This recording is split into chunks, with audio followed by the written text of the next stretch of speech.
This is your city. This is your city wants to know. We want to know the background, the heartbeat of what makes up our beautiful cities. We dig into the backstories, from the struggles to the successes of our local entrepreneurs, small business owners, artists, not-for-profit organizations, and the many, many people who make up the intricate tapestry of our communities. Real people, real stories, by you and for you. But wait, that's not it. Welcome to episode 2 with Jeffrey Deskovic. If you did not hear episode 1, I encourage you to do so. You will be hooked from the first moment.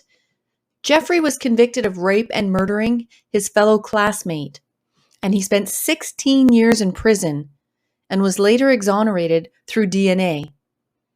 Now, let's get to it and hear the exoneration, what he's been doing since his release, and where he is now. Part 2 with Jeffrey Deskovic. Talked about where you put your mind, how you made it through. Let's go back to the time, Jeffrey, where things started to look up. How? Where did you write your letter? Who received it? What did they do? How did they get back to you to give you some more hope? Sure. I would like to just briefly outline the 7 appeals for a second and then get to that question. Would that be okay? All right, sure. Absolutely. All right, sure. So while all that was going on, and tons of other stuff in the prison, the food being, terrible, burned, not fully cooked, and other stuff like that. I'm just going to skip over that. So I went to the appellate division of first court. My issues on appeal were that the police had violated my rights by the way in which they interrogated me. The issue of the judge repeatedly allowing this polygraphist to tell the jury that I failed the polygraph, the evidence that was thrown out, certainly my being innocent based on the DNA, which the lawyer argued there was legally insufficient evidence to find me guilty, that the prosecution hadn't proven me guilty beyond a reasonable doubt, and that the verdict was against the weight of the evidence. Those 3 separate and distinct, though interrelated issues. In total, 10 issues of law were raised. I had a totally different attorney, different type of public defender. She did a bang-up job. 10 issues were raised, including the judge being biased against me. Right.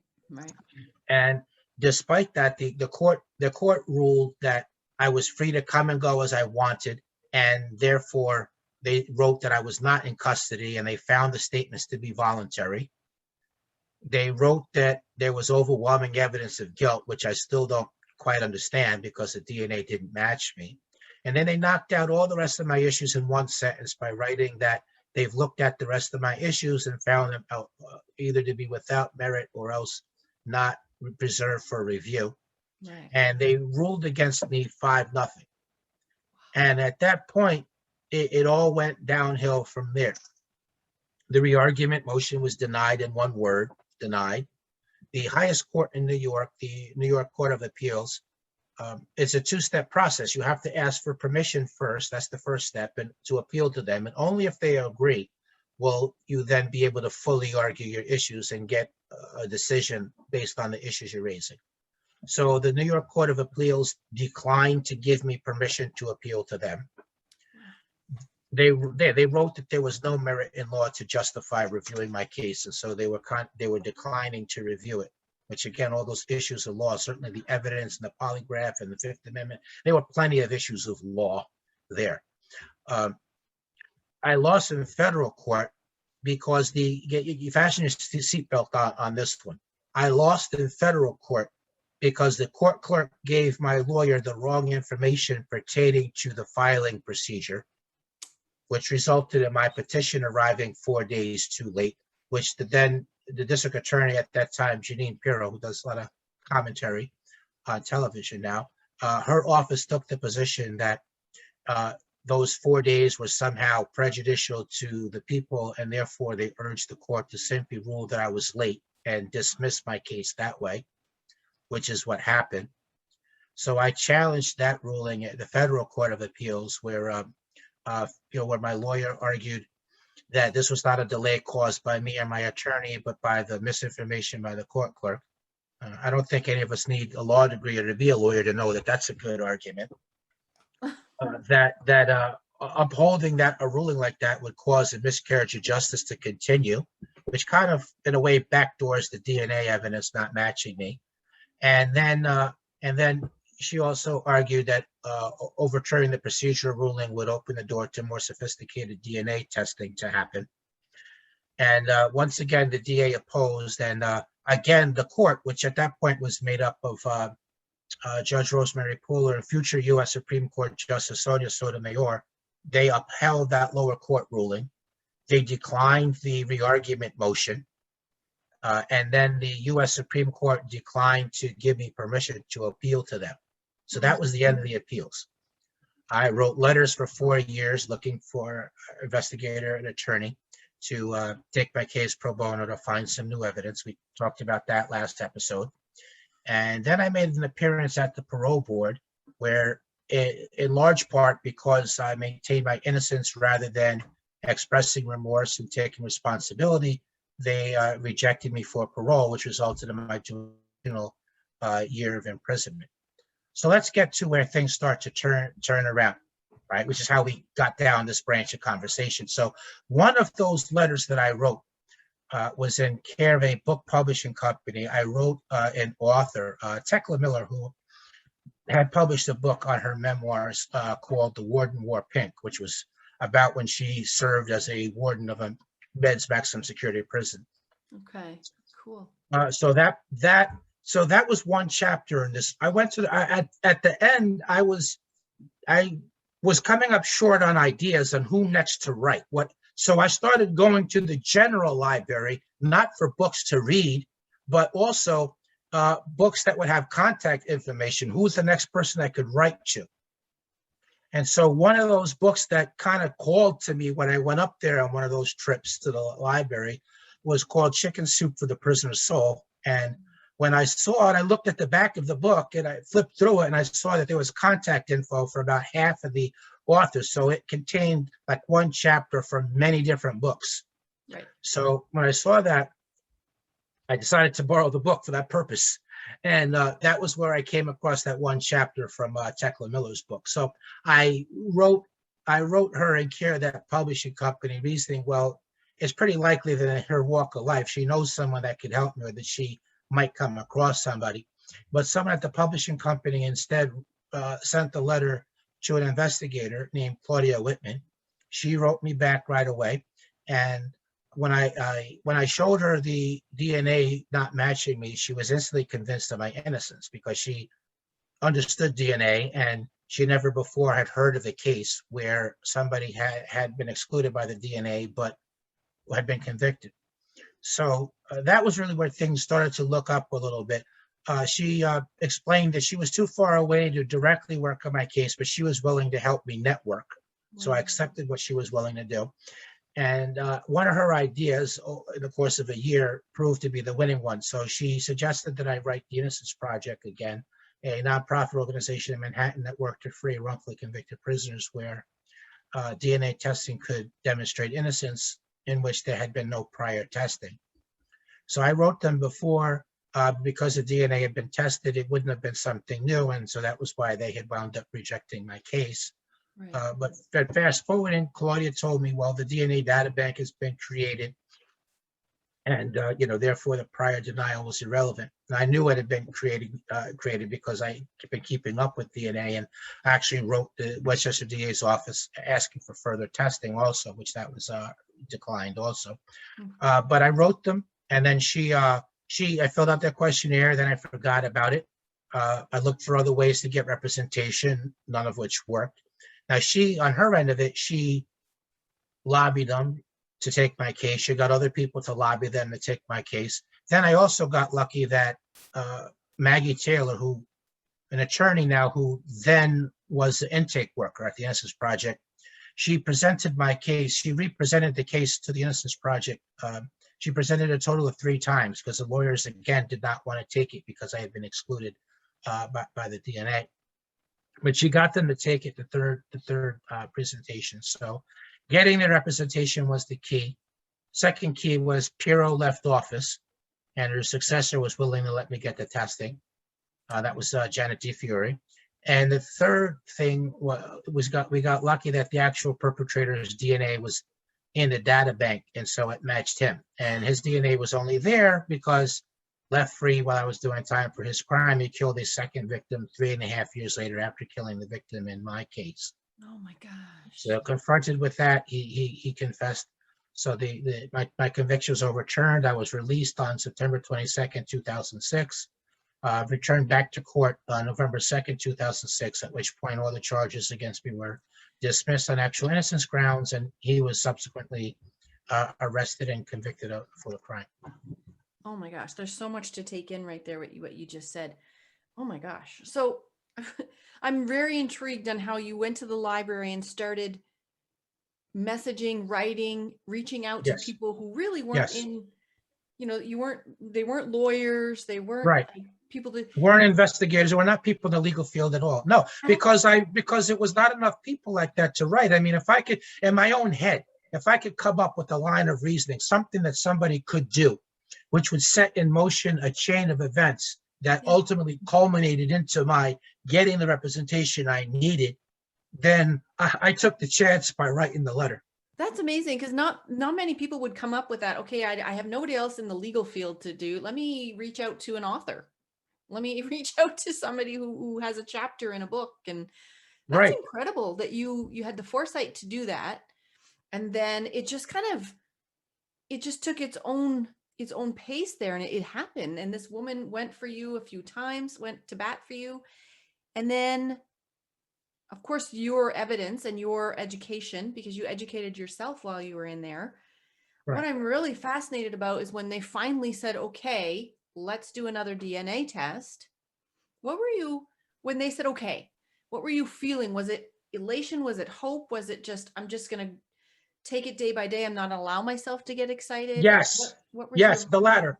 Day to day, I'm not going to allow myself to get excited. So first off, even when I got the letter saying that they accepted my case, by that point, I was still too jaded and hurt to even, hope. So right. I took the letter with me. I snuck it out to the yard, and I met up with Frank Sterling. Remember that was recalling that Frank was the other innocent prisoner there that would ultimately be exonerated. And the Innocence Project, I knew had already accepted his case. So I showed him the letter, and I said, Frank, look, what is it that they're saying here? Are they telling me they've taken my case, or are they just telling me that they're now going to review it and determine if they're going to take it? Right.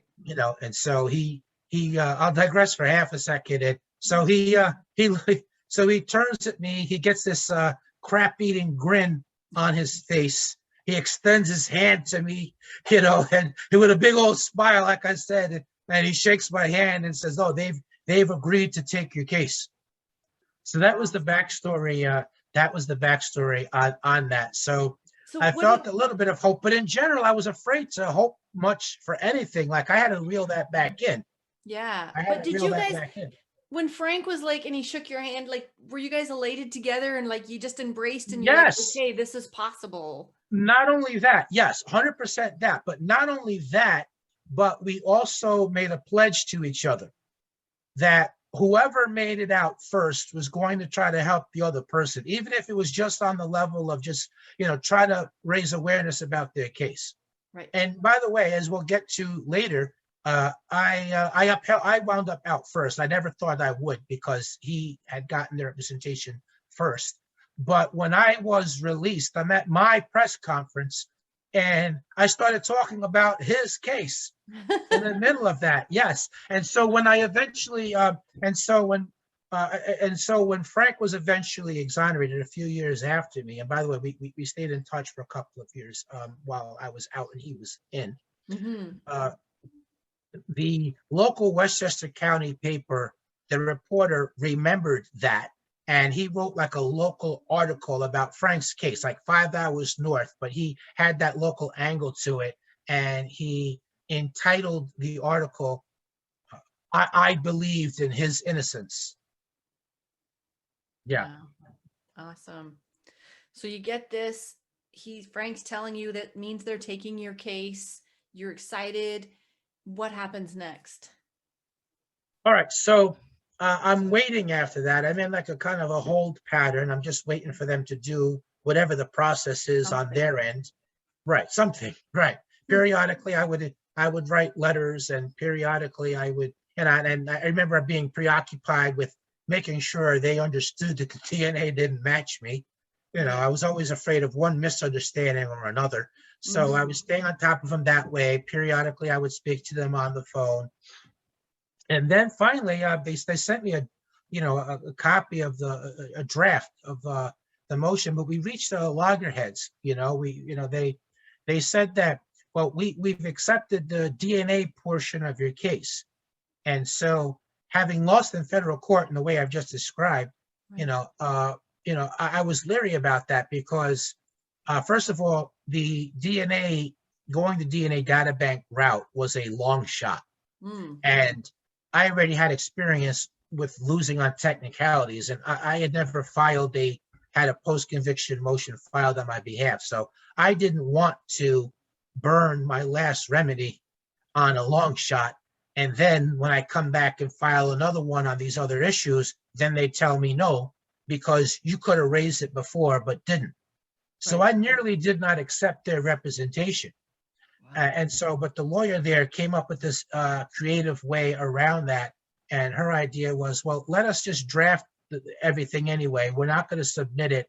We're going to get Barry Scheck to bring it to the Westchester DA to see if she'll allow you to get the testing without you having to litigate over it.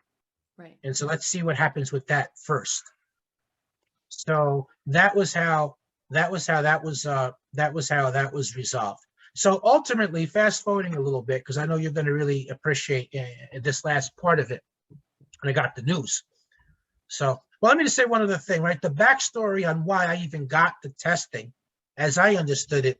So Pirro was in the middle of running for New York State Attorney General, and her and her successor, DeFiore, they couldn't stand each other. Oh. And so she was running in the middle of Attorney General. I think that was part of the reason why she allowed me to get the testing, hoping that I'd be excluded just to damage her run for that higher office. Okay. So I think that was part of but look, whatever, I'll take it however I can get it, right? Exactly. Works. If that's your line of reasoning, works for me. Yeah. So anyway, so the lawyer, my attorney, Nina Morrison, comes up to see me. I had just been moved to Sing Sing. I'd been there for maybe like 28 days. That's in Westchester County. So I left Elmira, went to Sing Sing, and she came up to see me on a surprise visit. I didn't know who was even there coming to see me.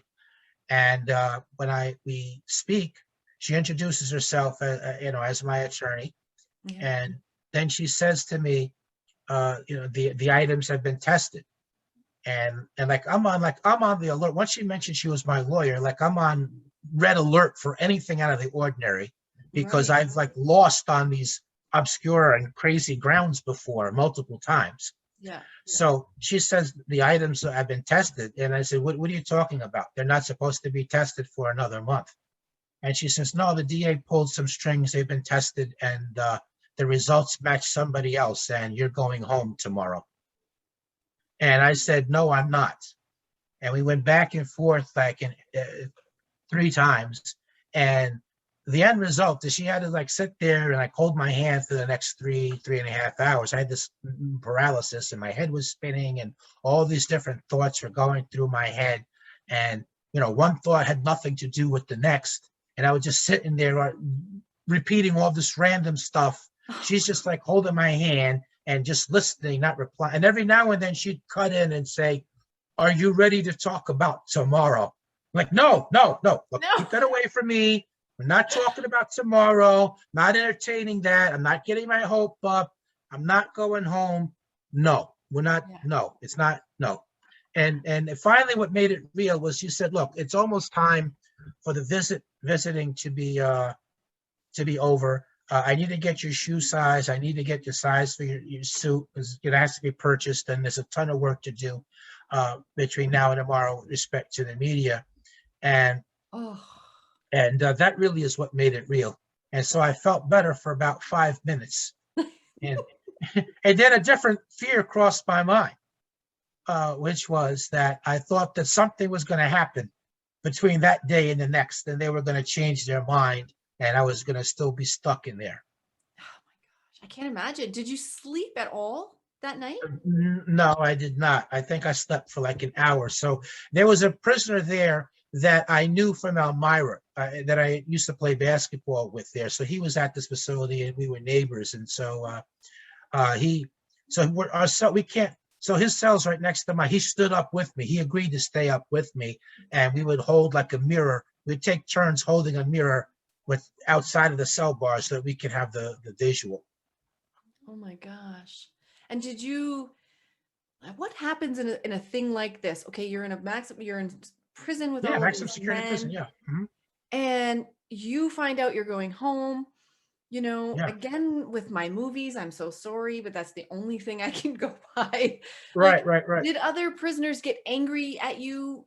Did they find out? Did you tell? Were you excited and boasting? Maybe like I All don't right. know. I'm just trying to. I'm in that moment with you Yeah, right I see now. that. I see that. Yeah, I can see that. Yeah. So as I walked back from my, the visit to my cell, there was only a few people there that I knew, because remember, I was only there for 28 days. This was Right. not Elmira where I spent the 13 and a half of the 16 years at. But to the extent that I did see people there, I shook hands with people and just say, hey, I'm going home tomorrow, and I did, I went to recreation that night. It was kind of a weird moment because the Innocence Project left somebody, like an intern that was in law school. They left somebody in their office so that I could call, collect, and have somebody to talk to that night. But I'm on the phone with this stranger. I'm in the prison yard. We're talking about going home tomorrow, and how different that's going to be. But meanwhile, I'm still, all I'm seeing is like the fence, the barbed wire, the wall, the Yeah. guards, the other prisoners in their uniform. So it just did, everything about my senses said nothing at all about, freedom and going home tomorrow. Right. But once I got off the phone, I did walk around the yard a little bit, and I met up with a few people that I knew, and just told them that I was, it was going home tomorrow. But I don't think they really fully understood. Did did anybody go, oh, well, I guess you were only there for 28 days, so it's different, but like, oh, you son of a bee, you are innocent. Like, did any of that ever come up with any of your cellmates? Because I'm sure Uh, throughout the years you were like, no, I'm innocent, I'm innocent, I didn't do this. And then yeah, all of a I sudden did. you say, I yeah, did yeah, say that. everybody's Well, I did say that a few times throughout the years. I mean, I didn't in general, because I did not want to draw attention to myself, because remember, I right, was there for the rape with the murder, and I didn't, want right. that. Right. But that having been said, within a limited context, I did proclaim my innocence to people. Yeah. Sure. But there was really nobody. Oh, except the one person who stood up. The person who stood up with me, I had been telling him, previously, Right. that he was one of those few people that I had been telling, that, hey, I'm innocent. And, he couldn't believe it, actually. He couldn't believe it. That's amazing. And so were you fearful also, not just because you didn't want to get your hopes up, but were you fearful of what it would be like? Because, 16 years is a long time. I know some people are 40, 50, but technology changes, everything changes. So was there a bit of fear in coming out, as in, what am I going to do with society? No, I only became aware of that once I was actually released. Oh, right. And that's when all those complications came up. I mean, technology had passed me by, so it did feel like I was in a parallel world that I didn't belong in. I mean, the GPS, cell phones, internet hadn't Yeah. been created. Culture was totally different. Right. Cities and neighborhoods looked different, and different people lived there. So that Yeah. was all different as well. There was psychological after effects. It's common, PTSD, panic and attacks, Oh, anxiety, yeah. feeling of having been frozen in time, feeling of processing things slower speed. There was the stigma of having been in prison for 16 years, wrongfully, but still there for 16 years. So, how much of that rubbed off on you? Is it, safe to be alone someplace with you? So all of those were amongst the challenges that I faced. Amazing. And this person that was convicted, who actually was Committed a DNA crime. matched, Yeah. right? He was already in prison for Yes, a second murder, right? that's right. Yes, that's Okay. right. So you got exonerated. Was there a ceremony of where they're asking for your forgiveness or apologizing to you? Did you get that? Did you get what you needed? As best they can, I suppose. Short answer is no. I mean, I got an apology from the district attorney, but she was not the one who presided over the wrongful conviction. She was not Piro who fought all those appeals. Right. It got an apology from the prosecutor in the courtroom, but that was not the one who had convicted me. The judge apologized, but that was not the one who presided over that kangaroo court. Right. So none of the people that were involved ever apologized to me. There was a big press conference when I was released, and everything I ever wanted to say for 16 years, but never had anybody to get anyone to hear. It all came out, and so I held everybody there for maybe 2 to 2.5 hours. So Is that there right? was yeah, right. And it was my moment. I didn't know when I was going to be in front of the cameras again, so I wasn't wasting it. Uh, and then we did have a celebratory luncheon afterwards. Is your mother still alive? She is. And was she there? She was. Oh, well, was that good for you? I'm imagining it was. Yes, that was. Yes, it was. And then you had this all happen. Okay. All right. Then another day happens, then life starts to go on. That must have been extremely difficult. Yes. But then again, you had and continue to have this mindset of the next foot in front of the other.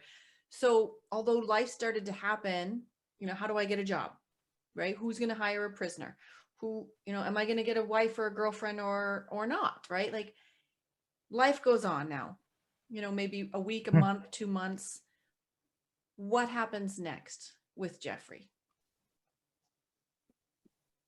Yeah. So, well, you're right. It was that juxtaposition. On one hand, there's all these challenges, which I'm going to detail now, but on the other, I do have this mindset of moving on. So I had that working for me. So suddenly I was in a world I was unfamiliar with. I mentioned the technological, the cultural, things looking different, psychological, the stigmatic. I was always passed over for gainful employment. Everybody seemed to want somebody with job experience and that could hit the ground running rather than being patient for some on-the-job training. So that was difficult. I did become a weekly columnist, but it was only a weekly newspaper, so I was making money that way. But they only wanted one article a week. I was speaking, but that's not I was getting paid for that, but that's not a consistent form of income. So I did initially lack stability of housing. At one point, I was just a couple of weeks away from going into a homeless shelter. It was very lonely as well. I had long since lost track of everybody. I was released at 32. I was feeling like I was 17. So I still wanted to throw a ball around or, go to an amusement park or, things like that. And that's really not what, I had no people to do that with. And that's really, for the most part, not what people were into that were my age. So that part of it was difficult. It was difficult in terms of, just not understanding like approach dynamics. And, when you mentioned, well, you can get a wife, you can get a girlfriend. I mean, that was all, something different for me. How do you approach somebody? How do you express interest? I definitely don't want anybody to say that I made them feel uncomfortable. So, that was always in the back of my mind as well. At the same time, that moment of speaking at that press conference gave me some clarity that, I could be part of the innocence movement without necessarily being a lawyer. And so I did start doing advocacy work. I mentioned speaking, writing, but I was also doing regular media interviews, and I was meeting with elected officials as well on various policy reforms aimed at preventing what happened to me from happening to other people. I got a scholarship from Mercy College. I did get the GED, the associates, and a year towards the bachelor's while I was in prison prior to funding being cut. So I got the scholarship from Mercy College to finish the bachelor's degree. And when I lost the temporary housing, that was how I avoided the homeless shelter, and they let me live on campus. Nice. And from there, I went on to get a master's degree, and I was finally compensated after 5 long, hard years that way. And I did take $1.5 million to start the Jeffrey Deskovic Foundation for Justice, and we started getting people home Yeah, let's that talk way. about that. Let's talk about Mhm. that for a second. That was since your release, that was your dream to do somehow. Somehow you were Yes, going to do it. Now you right. got some compensation, so you're like, okay, how do I do this? I mean, you've had enough smarts now. Yes. You get all this degrees and education, so you've decided to do this. Obviously, it worked out, your Mhm. foundation, and I'm thankful. I just want to say thank you for taking your time and your effort and your resources to do something to help other people, because that's what it's all about. That's really Absolutely. what it's all Yeah. about. It definitely is. It's very meaningful. So we were able to we were able to ultimately get 11 people home that were wrongfully imprisoned, and we helped pass 3 laws aimed at wrongful conviction prevention. So DNA database expansion, videotaping interrogations, identification reform.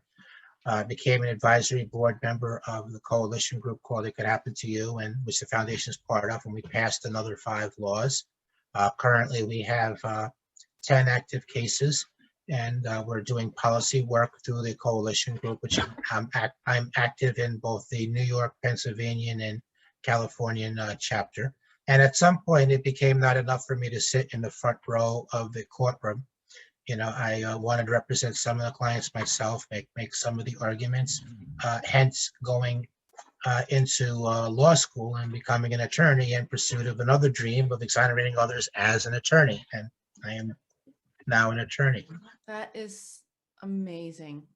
Like, just that you had we hear a lot of sad stories, we hear a lot of horror stories of people who are released, and they just don't know what to do or where to go, and they don't have the support.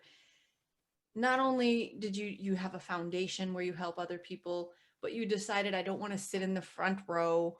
I want to actually be the one there helping to, now you're a lawyer. Right. You're a lawyer helping those people. So this is one of those stories. It's one of those emotional, your story evokes every emotion possible in me. Like, I was angry, I was sad, I was laughing, I'm everything. It's like a movie.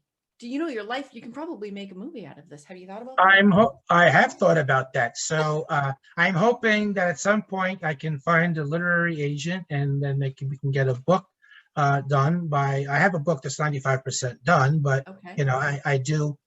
There's a lot of exonerated books out there that really have never gone anywhere, and it's because they run to a small press. And I would rather sit and wait until I get the right offer from a major publishing company that can put the resources behind it, the PR that's necessary, and shelf space and book tour and all of that. And if you have success with the book, that's the more usual traditional route, is book to movie.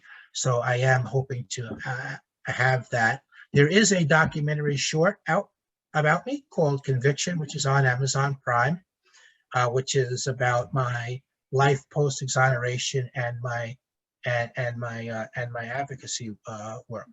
I did not know that. So obviously I didn't do my research very well, because I did not know that. Well, And I I would have prefer to look watched at it it. like you missed something, but you've done a lot of research in a lot of other areas, so you weren't perfect. Okay, you're human. You missed one thing, but you did a good job overall. But the other thing that the certainly being a lawyer beyond a few I've entered like 3 cases as co-counsel, but beyond that, the additional credential certainly has helped the policy work that I've done. Yeah. And I have also I've been able to position wrongful conviction prevention and broader justice reform, which I hope we'll get into before this part 2 is over with. I've been able to position that as really about justice and accuracy, and not anti-law enforcement per se. I view cops and prosecutors as definitely essential people, but we need to have better training, and we definitely need to have accountability, extreme Absolutely. accountability if they run afoul. And so in positioning it that way, I've been able to gain some acceptance in some unusual quarters. So for the Mm. last 7.5 years, I've co-taught the ethics class at a police academy in New Jersey. I've served on the Peekskill Police Task Force Reform Group. We're on the policy subcommittee where I was assigned.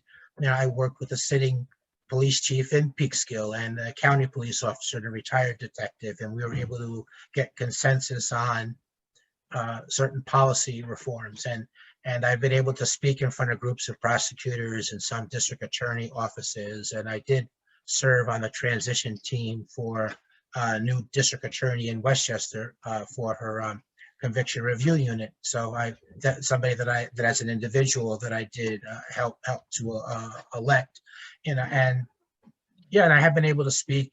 I spoke in front of 5 different groups of judges. They asked me to address different wrongful conviction topics. So my point is that that's all like part of my body of work in making successful outreach into law enforcement. Yeah. Wow. Amazing. You're doing a lot of good for something so horrible and terrible that happened to you. You're doing a lot of good from it. And so thank God for that. But what I would like, Jeffrey, is for you to just tell us anything you want to tell us, what you want to get into. I'll leave this little section to you and I'll ask questions as you go. Like I want Sure. you to be able to get in what you want to get in.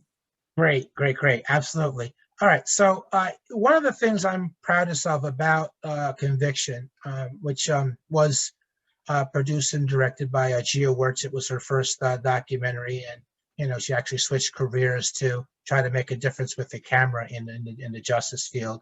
And in Conviction has been selected by 12 different documentary film festivals. It's won 3 awards: Best Cinematography, Best Documentary Award of Distinction. One of the things I'm most proud of about that is that I used the platform that I had there in order to bring some attention to some of the non-innocence justice reforms that, things in the system that I experienced, was negatively impacted by, and also witnessed up close and personal. So I talked about things there like, over sentencing. Like I saw prisoners there doing 20 and 30 years for drug possession, doing more time than people that had committed acts of violence or committed murder.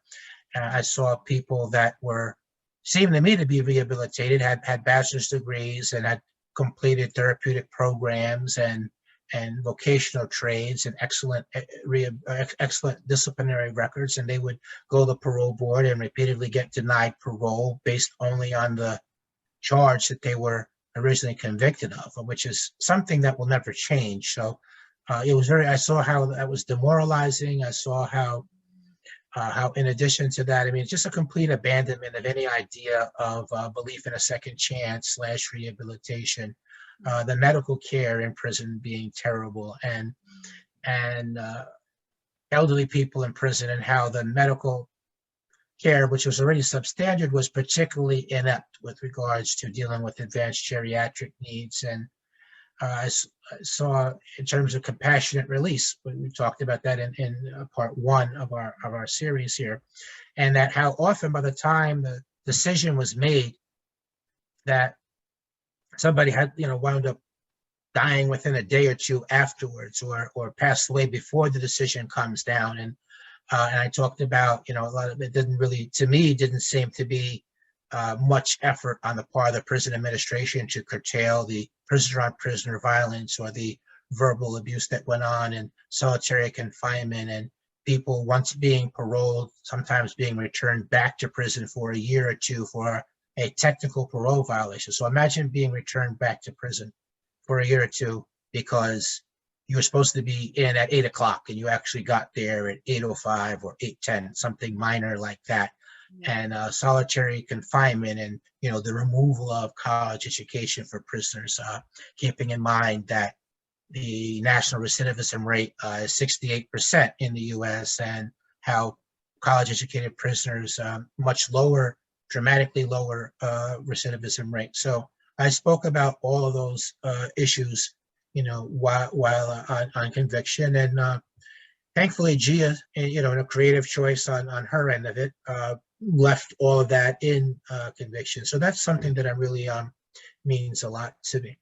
Yeah. And so, well, sorry, I said I would let you lead it. No, it's okay. If you want to ask a follow-up to that, though, you certainly can, or develop that a little bit more, and then I'll go on to the next topic. Okay, so what are you going to be doing with this? What's your plan to do with this? With the documentary or on these issues? With the documentary first, like, because, Sure. well, So let me just expand on that. So you've got the book, you maybe the movie, you got this documentary. There's so much that you could do with this, but would that mean you would have to leave your spot as a lawyer and go kind of this way and you know what I mean? it Or would not. No, I could do both. I mean, I've never intended to do more than just a couple of cases at once. So that would give me enough room to continue to go in all these different directions and continue to be the face of the organization, continue to do interviews and be involved in policy, meeting with the elected officials and strategizing, and doing these other aspects of advocacy that we've covered. So I can do that while still, um, yeah, yeah. handling a few cases at a time.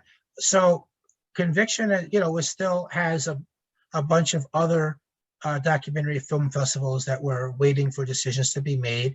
There are plans for an expanded version of it that'll be an hour and a half that will feature other people, other parts of the story. It'll have like my mother, it'll have Maggie Taylor, it'll have Claudia, it'll have my lawyer, it'll fill out the rest.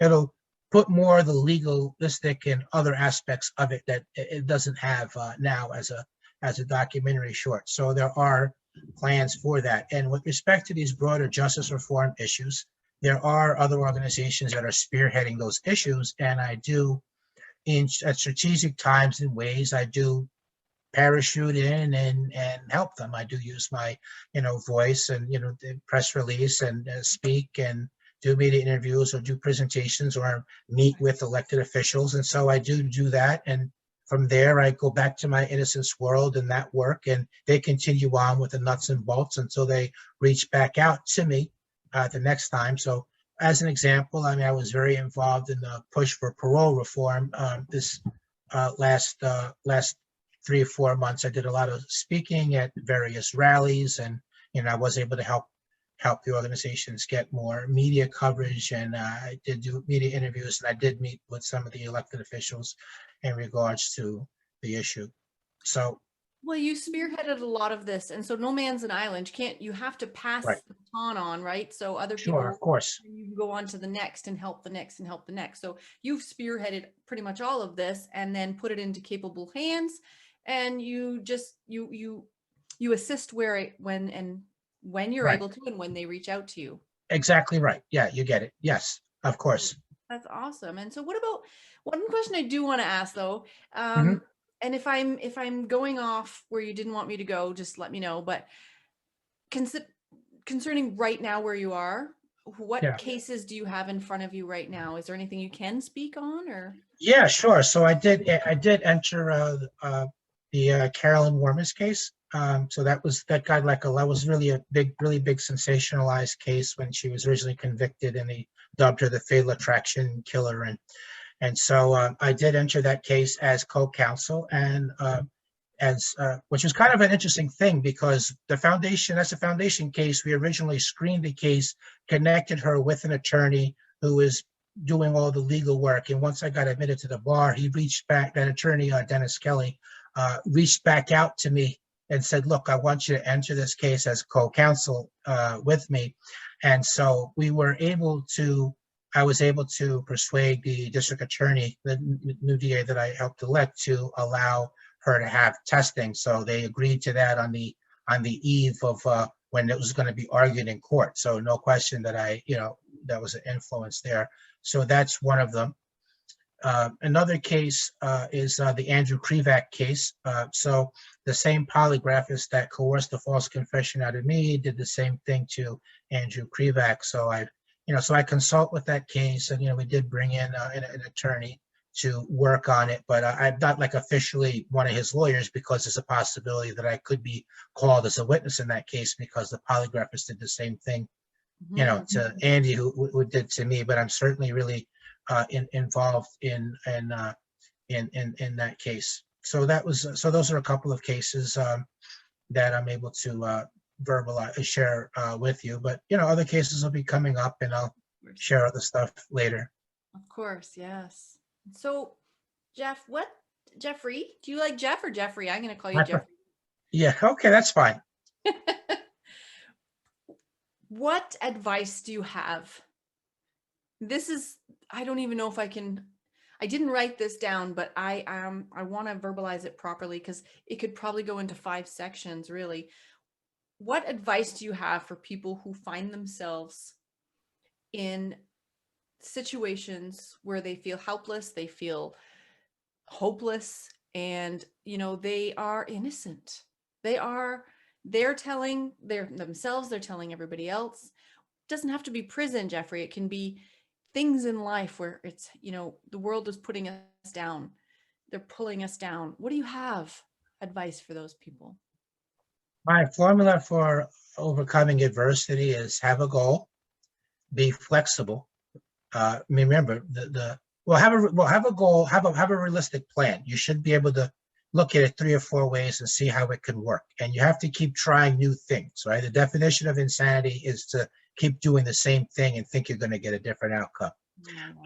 Be flexible. Remember that the goal is the goal, the plan's not the goal. So if an unexpected door opens for you, if it moves you towards that goal, keep going. Another thing is don't give yourself any excuses. There might be a reason why something is harder for you to accomplish, but there's no reasons why you can't accomplish it. Work really hard and never give up. And when you come to the point, like I did, a number of junctures throughout my life where I felt like I was going to give up, I just say to myself, maybe this is the key moment. Maybe I'm on the verge of a breakthrough right here, but because I quit, it's not going to happen. So I'm going to keep going anyway, even though I can't, and just to see what happens on the other end. And then once you reach there, you want to reach back and help people in a similar situation and do some work on the preventative side. And if you can do that, it'll be healing, cathartic, meaningful. Your suffering will count for something. They'll make the world a little bit better. And I know that is universal. So that could apply to somebody. I've seen it apply to somebody who's homeless. I've seen it apply to somebody that was sexually trafficked. I could see how that would apply to survivors of domestic abuse, or somebody who has a debilitating illness, another person who's faced discrimination or racism, and any other challenge, any other life adversity that you want to plug into there. I know that can apply to that. Yeah, that's great advice, because there's a lot of scenarios, like you just mentioned, that people can find themselves in, and many of us have found ourselves in them, and to the extreme of spending 16 years in prison. You know what I mean? Right. Like, there's a lot. Yeah, sure. So that is great advice. And is there anything we're missing here that you would like to get in? Yeah. The last thing would just be, that in terms of how people can reach me, there is the website, www.deskovic.org. I do have a public figure page on Facebook, and I'm on Instagram and LinkedIn. I want to again encourage people, if you've liked what you've heard over the course of these 2 episodes, definitely tune in to Watch Conviction on Amazon Prime. Drop a comment if you like it. That will help us in terms of the platform that we can get the bigger version into. And my ultimate dream now, my next dream, immediately is trying to free some people and, as an attorney. But beyond that, I do want to ultimately have like a chapter of the foundation in each state and ultimately in each country, because I really see wrongful conviction as a worldwide issue. And places where we're not hearing about wrongful conviction or exoneration, it's not because that their wrongful convictions aren't happening. It's because nobody is working on it. But that expansion will happen as public support allows us to do it. So if you're out there, if you're listening, if you have a bigger public presence or social media profile, please reach out to me. Imagine a short 30, 45-second video about wrongful conviction, about the foundation, and encouraging people to contribute to our crowdfunding page on Patreon, for example. Imagine, 25,000 people. Imagine 100,000 people, $3 to $5 on a recurring monthly basis. I mean, we see politicians of both parties raising tens of millions, sometimes hundreds of millions of dollars, largely from what they refer to as small dollar donations. So why not for justice reform? If the company you work for engages in corporate philanthropy, I mean, put us on their radar. We're looking for mid-size and large donors as well. If you're a celebrity, again, we need a celebrity spokesperson. So, but the biggest thing I think, and if I was to sum up, is my biggest challenge in all of this is that I need third parties who can serve as connectors to people in their network. Because so my own network of people is somewhat limited because I spent all the time incarcerated. I didn't come up in business 10, 20, 30, 40 years now. So I need third parties who can do that. But I hope that people will listen and that will act and will if you're an attorney and you're out there, you should do at least one pro bono case in your lifetime, or a wrongful conviction case. That would also be another thing that helps out. And too many people don't vote. We need to vote politicians out of office that are opposed to justice reform. We need more people to serve on jury duty as opposed to trying to get out of it. So I think if we had jurors that were more scrutinizing of the prosecutor's case, then we could experience less wrongful convictions that way. Right. Wow, that's amazing. Yeah, and I was going to get to like how they can get to you and reached out to you. So that's amazing. And as you were talking about this, all these tags are coming through my head of what I'm going to tag on this. Yes. It's like, there's a million of them. So I hope I remember them all. You can send me some tags too, just to so I can put everything on there. Doesn't matter. Okay. And, Yes. I am going to do my best as well. And when maybe we can speak for just a second after this is turned off. Sure, of course. For that. And yeah, I'm just really grateful that you shared your story. And I'm really grateful, Jeffrey, on how your story is continuing in such a positive way. You have it right. You have it right. You have to help other people now. Now, what are you going to do with it? You've gone through this. You've done all this. You're still doing this. What are you going to do with that? Well, hopefully you're going to help somebody else out in the process, right? Do a pro bono, like you said, help somebody out. I love that because that's what it's all about. It's never about us alone. Right. Exactly. There's always those connections, those purposes. So thank you for sharing your story. And your story's not done. It's just getting better and better. And God bless you. And I just really hope that we can hear more about what you're doing in the world. Say your foundation. Yeah, the Jeffrey Deskovic Foundation for Justice. Right. And we're going to have all of that on there, where they can reach out, where they can get you. So thank you, Jeffrey. Thank you for sitting with us. And I hope I did you well. And wonderful interview, and I felt very comfortable with you the whole time. So thank you so much. And for my listeners, I am so appreciative of you. You tune in every week. Thank you.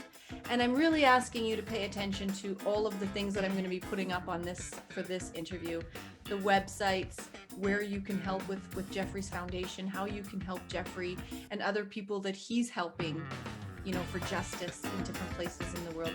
We can't help everybody, but we can do little things here and there that make a huge difference. And Jeffrey is a prime example of that, of not giving up and just, reaching out. So I implore you to do what you can for the foundation. Okay. And just as I always say, make sure you share, make sure you tweet, you like, you download, you subscribe, you send a pigeon, I don't know. Make sure you tell everyone that they should be listening to This Is Your City. Stay safe, stay blessed. Ciao. Thank you, Jeffrey. Thank you so much. You're welcome. Thank you.